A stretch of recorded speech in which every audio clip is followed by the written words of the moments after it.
It's like Michael was saying earlier about uh, Parsifal's response to that shaming was that was not a thoughtful, planned response.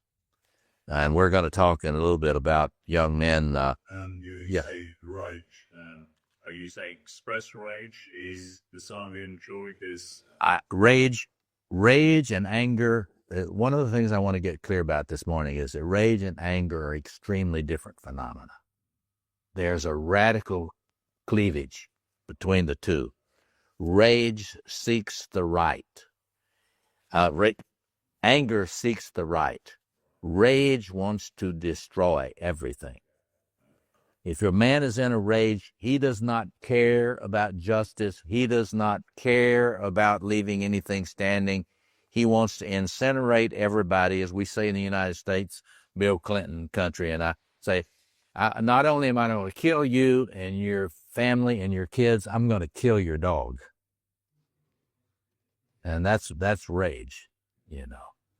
And the rage is the Incredible Hulk that comes out and kills people and leaves the human holding the bag. Because that's an archetypal phenomenon. If somebody's rage, that is archetypal. That is unregulated warrior energy. Anger will seek the right. It will seek to correct things and not destroy everything. Yeah. Which is why I think there was when I kind of started my work in the men's movement, there was a move that was called, I think, like New Men or Reconstituted Men and stuff. And there was a piece of it that was kind of feminizing men. And there was a piece of it that was denying any place for righteous anger and aggression and anything that was more than mildly assertive. And I got kind of caught in it for a while, and it felt, at the time, it felt good. It felt like I was kind of, being peaceful. And then I realized that there were places in my life where I was raging out sideways. I would have to give myself kind of conscious permission to go from a 1 to a 10 somewhere, because I wasn't giving myself permission to go from a 1 to a 5 anywhere.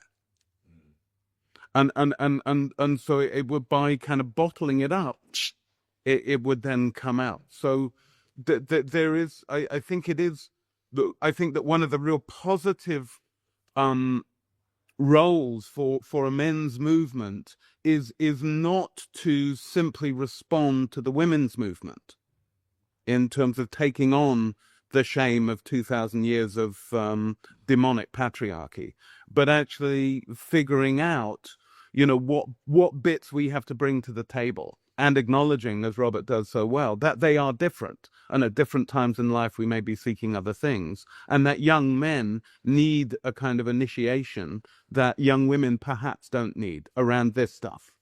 And if we don't get it as a young man, which I certainly didn't, then how do we deal with it later on? They don't need it they need the initiation of their warrior, the young females do.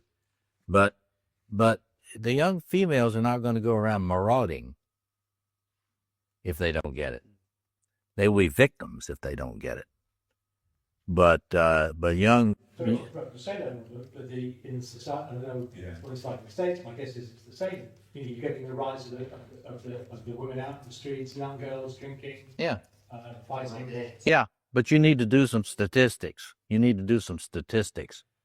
Statistically, that's absolutely correct. And the wasteland destroys all boundaries.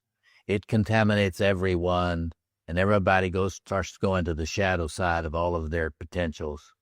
And so, yes, that's true. But if you look at the statistics, it's insignificant. It's statistically insignificant.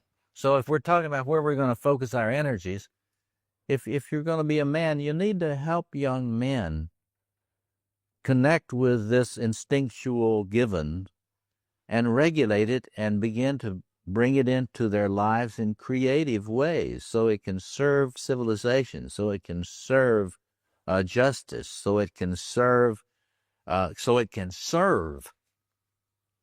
It takes warrior energy to organize any kind of effective service. Let me just go through the psychoanalytic reading of these warrior virtues.